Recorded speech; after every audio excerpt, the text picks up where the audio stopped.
Class 11th। Next topic है अपने पास में मोमेंटम। इससे पहले हमने न्यूटन का फर्स्ट लॉ पढ़ा था।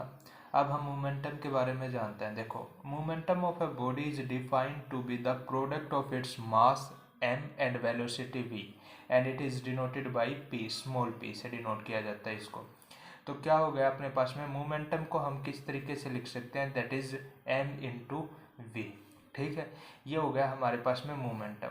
तो किसी भी ऑब्जेक्ट का अगर हमें मोमेंटम निकालना है तो हम किस तरीके से निकालेंगे कि उसके अंदर में कितना मास है और उसकी वेलोसिटी कितनी है। ठीक है, अगर ये दो चीज़ें हमें पता है तो हम मोमेंटम निकाल सकते हैं। दूसरी चीज़, मोमेंटम क्या होता है, एक वेक्टर क्वांटिटी होता है। ठीक है, वेक्टर क्वांटिटी होगा। क्यों होगा वेक्टर क्वांटिटी? देखो, m तो मेरे पास में क्या है, कांस्टेंट है, और वेलोसिटी हमें पता है क्या होती है, एक वेक्टर क्वांटिटी होती है। ठीक है, इसकी वजह से मोमेंटम भी क्या होगा, एक वेक्टर क्वांटिटी। अब देखो, मान लो मेरे पास में कोई इस तरीके से एक बॉक्स है, ठीक है, जिसका वजन मेरे पास में मान लीजिए कितना है, 5 kg, और सेकंड मेरे पास में एक बड़ा बॉक्स है जिसका मेरे पास में वजन है 50 kg।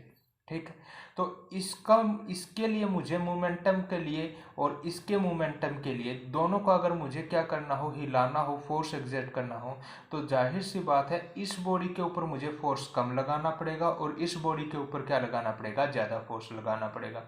ठीक है, इन मोमेंटम का चेंज करने के लिए, इसका मोमेंटम चेंज करने के लिए और इसका मोमेंटम चेंज करने के लिए।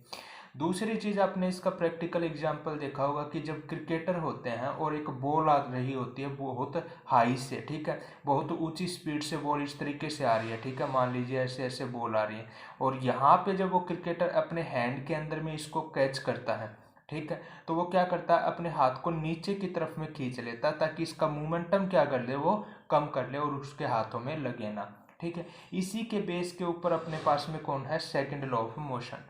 अब सेकंड लॉ ऑफ मोशन क्या कहता है, the rate of change of momentum of a body is directly proportional to the applied force and take place in the direction in which force act. क्या कहा कि जो मेरे पास में rate of change of momentum होगा वो directly proportional होगा किसके, फोर्स के, that is F is directly proportional to D p upon में क्या, डी टी। ठीक है, डी पी अपॉन में डी टी। ये मेरे पास में क्या कहता है, सेकेंड लॉ ऑफ मोशन कहता है कि मेरे पास में rate of change of momentum होगा वो डायरेक्टली प्रोपोर्शनल होगा किसके, that is d p upon d T.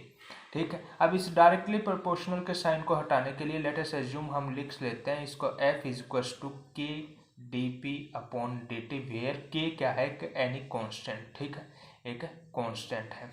ठीक है, इस कंडीशन में अब अगर मैं इसकी बात करूं मोमेंटम की, अभी अभी हमने मोमेंटम का फॉर्मूला देखा था, क्या देखा था, मास इनटू वेलोसिटी, और 9th क्लास से हम पढ़ते आ रहे हैं दैट इज फोर्स क्या हो जाता है, मास इनटू एक्सीलरेशन। तो इस सेकंड लॉ से हम यही चीज़ प्रूव करने की कोशिश करते हैं। तो देखो, एफ इज इक्वल्स टू, अपने पास में क्या आ गया, के क्या है, ये एक कॉन्स्टेंट है, इसको अगर मैं रिमूव कर दूं तो क्या आ गया अपने पास में, that is d p upon d t, और डी पी की वैल्यू ले रहा हूँ that is m v upon में क्या, डी टी।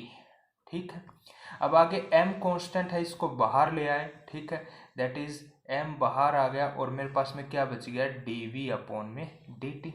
और rate of change of velocity क्या कहलाता है, एक्सेलरेशन। तो यहाँ पे अपने पास में क्या आ गया, that is force is equal to mass into acceleration. आया कि नहीं आया, प्रूफ हुआ कि नहीं हुआ? तो ये अपने पास में फोर्स का फॉर्मूला प्रूफ हो गया। सेकेंड लॉ क्या इम्प्लाई करता है कि अगर मेरे पास में किसी भी हालत में फोर्स अगर जीरो है तो इसका सीधा सा मतलब क्या है कि एक्सेलरेशन क्या रहेगी, जीरो, क्योंकि m तो कांस्टेंट है, इसकी वैल्यू तो कभी भी जीरो होगी नहीं। तो फोर्स जीरो होने का मतलब क्या है, एक्सेलरेशन जीरो। ठीक है, तो ये था अपने पास में सेकेंड लॉ ऑफ मोशन।